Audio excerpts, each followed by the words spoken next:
Hello everyone, मैं हूं Romesh Upadhyay. Welcome in brain drain. आज हम यूपीएससी एग्जाम पैटर्न को समझने वाले हैं सिविल सर्विसेज के। यदि आप 2023 की तैयारी कर रहे हैं, प्रिपरेशन कर रहे हैं यूपीएससी सिविल सर्विसेज के लिए, तो ये वीडियो आपके लिए है, बहुत मददगार है। और इस वीडियो में हम बिल्कुल जीरो से समझने वाले हैं, बेसिक से, कि किस प्रकार से इस एग्जाम की प्रिपरेशन हम कर सकते हैं और इस एग्जाम में क्या क्या स्टेजेस होती हैं। तो आइए बिल्कुल बेसिक से शुरू करते हैं। देखिए, यूपीएससी बहुत सारे एग्जाम कंडक्ट कराता है, जैसे एनडीए का एग्जाम हो गया और सीडीएस का एग्जाम हो गया, मगर आज हम पर्टिकुलरली सिविल सर्विसेज एग्जाम की बात करने वाले हैं। आपको बेसिक सा पता होना चाहिए कि यूपीएससी की फुल फॉर्म क्या होती है, union public service commission, right. अब हम जो बच्चे 2023 की तैयारी कर रहे हैं, है ना, तो इस वीडियो को बहुत केयरफुली होकर सुनिएगा। देखिए, एग्जाम में 3 स्टेजेस हैं, prelims, mains and interview. Particularly एक एक स्टेजेस कर हम डिस्कस करेंगे। सबसे पहले प्रीलिम्स की चर्चा करते हैं। देखिए, अब जो यूपीएससी सिविल सर्विसेज का प्रीलिम्स एग्जाम होता है, इसमें 2 पेपर होते हैं, एक जीएस पेपर 1, एक जीएस पेपर 2। जीएस पेपर 2 को सी सेट के नाम से भी जाना जाता है। पर्टिकुलरली पहले जीएस पेपर 1 की बात करते हैं। देखिए, पूरा पेपर ऑब्जेक्टिव बेस्ड है, 4 एमसीक्यू आते हैं और 100 क्वेश्चन है टोटल इस पेपर में। हर एक क्वेश्चन का मार्क है 2 नंबर, यानी टोटल पेपर का मार्क्स कितना हो गया, 200। 100 नंबर ऑफ क्वेश्चन टोटल है और टोटल नंबर ऑफ मार्क्स कितने हो गए, 200। 2 घंटे दिए जाते हैं इस पेपर को सॉल्व करने के लिए, जिसमें आपको ओएमआर शीट भी भरनी होती है इसी ड्यूरेशन के अंदर। और एक क्वेश्चन ये राइज होता है, क्या इसमें नेगेटिव मार्किंग है? बिल्कुल इसमें नेगेटिव मार्किंग है। यदि आप इसमें 1/3 की नेगेटिव मार्किंग होती है। यदि आपने 3 गलत क्वेश्चन मार्क कर दिए तो एक आपका सही चले जाएगा, राइट। अब जीएस पेपर 2 की बात कर लेते हैं। देखिए, जीएस पेपर 2 भी ऑब्जेक्टिव बेस्ड क्वेश्चन है, इसमें भी 4 ऑप्शंस आते हैं, मगर इसमें नंबर ऑफ क्वेश्चंस हैं 80 और ये भी टोटल मार्क्स कितने का है, 200 मार्क्स का। ये भी पेपर है, सेम मार्क्स का है और इसके लिए भी 2 आवर्स दिए जाते हैं और इसमें भी नेगेटिव मार्किंग होती है। इसमें भी 1/3 की नेगेटिव मार्किंग होती है। यदि 3 क्वेश्चंस आपने गलत कर दिए तो एक चले जाएगा, राइट। अब देखिए, दोनों पेपर टोटल 400 नंबर के हो गए, जिसमें कि दूसरा पेपर, ये बात बहुत ध्यान से सुनिएगा, जीएस पेपर 2 या फिर सी सेट बोल सकते हैं आप। ये जो पेपर है ये क्वालिफाइंग पेपर है। 200 नंबर में से आपको 67 मार्क्स लाने हैं बस। आपने 67 मार्क्स ला दिए तो ही आपका सेकंड पेपर क्लियर हो जाएगा, मगर जो कट ऑफ बनती है वो बनती है फर्स्ट पेपर से, जीएस पेपर 1 से, है ना। तो अब जो भी आप मार्क्स लाएंगे, अगर आपने सेकंड पेपर क्लियर कर लिया और फर्स्ट पेपर में आप क्लियर नहीं है तो आप प्रीलिम्स में ही फेल हो जाएंगे। इस एग्जाम में, प्रीलिम्स एग्जाम में, आपको दोनों पेपर क्लियर करने हैं, मगर जो कट ऑफ बनेगी वो जीएस पेपर 1 से बनेगी। ये बात क्लियर हो गई।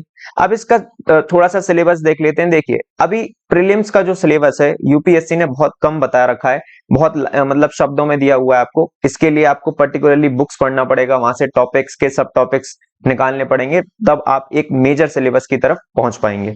तो यहां पर आप सिलेबस पढ़ सकते हैं, राइट। इसमें हिस्ट्री है, ज्योग्राफी है, पॉलिटी है, इकोनॉमिक्स है और एनवायरमेंट है, जनरल साइंस है। ये सारी चीजें हैं। इसके लिए आपको अब हिस्ट्री में भी एंशिएंट, मेडिवल, मॉडर्न, ज्योग्राफी में भी वर्ल्ड ज्योग्राफी आएगी आपकी, इकोनॉमिक ज्योग्राफी, तो ये सब आपको पढ़ना पड़ेगा। सिलेबस ध्यान से पढ़ लीजिएगा, राइट।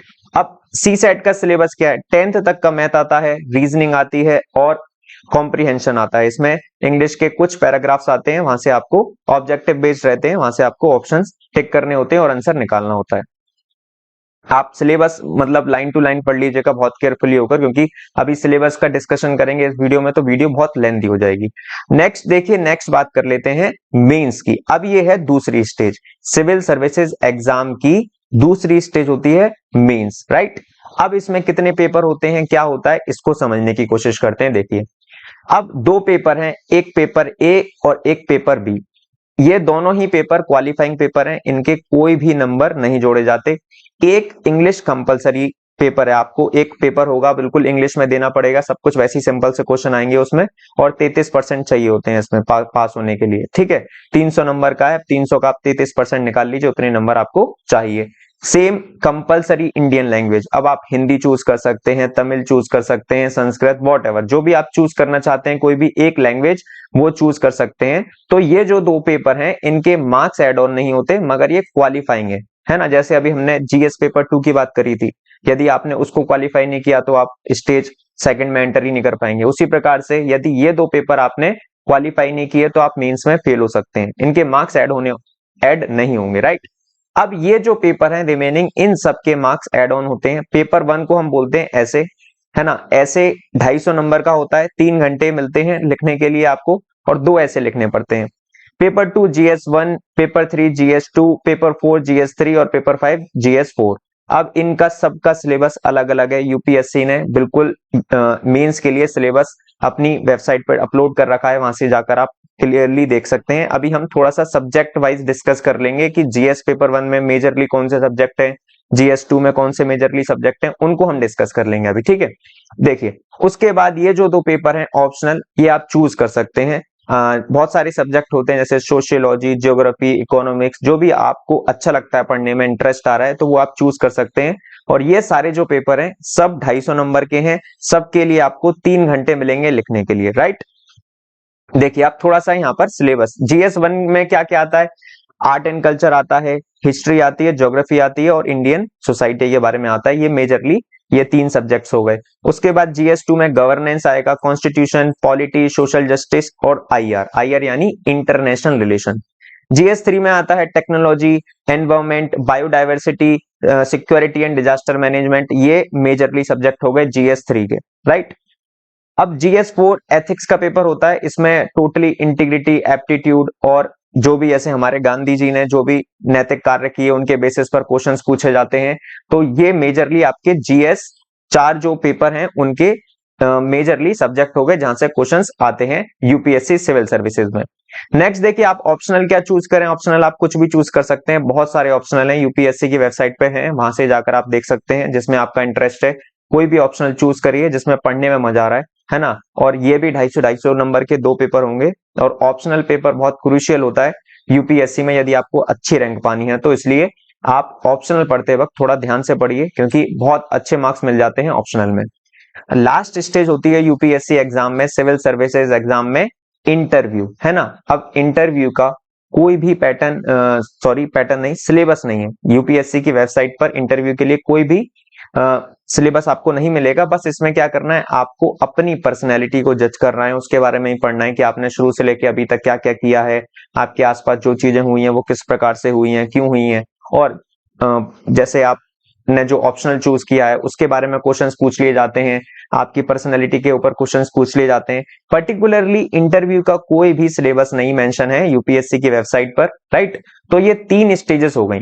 पहली हमने बताई आपको प्रीलिम्स, दूसरी बताई मेंस और तीसरी बताई आपको इंटरव्यू। जब ये तीनों स्टेजेस आप क्वालिफाई कर लेंगे तब आप बन जाएंगे सिविल सर्वेंट। अब उसमें आपको कोई भी पोस्ट मिल सकती है, आपके अच्छे मार्क्स आए, अच्छी रैंक आई तो आईएएस मिल सकता है, आईपीएस मिल सकता है, आईआरएस मिल सकता है, और भी रेलवे में सर्विसेज होती हैं। अब ये जितनी भी सर्विसेज आपको मिलेंगी वो आपके मार्क्स या रैंक्स के बेसिस पे मिलेंगी। आपकी अच्छी रैंक आती है तो आपको बेटर सर्विसेज मिल सकती हैं, जैसे Indian administrative services, Indian police services.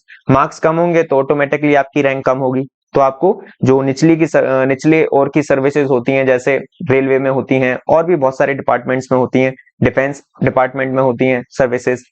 तो इन तीनों स्टेजेस को यदि आप क्वालिफाई करते हैं तो आप यूपीएससी की जो मेन लिस्ट आती है रिजल्ट की, उसमें अपना नाम देख सकते हैं। Thank you for watching this video. यदि आपको ये वीडियो इन्फॉर्मेटिव लगी हो तो प्लीज वीडियो को ज्यादा से ज्यादा लोगों को शेयर करिए और अपनी राय दीजिए कमेंट बॉक्स में। Thank you for watching this video.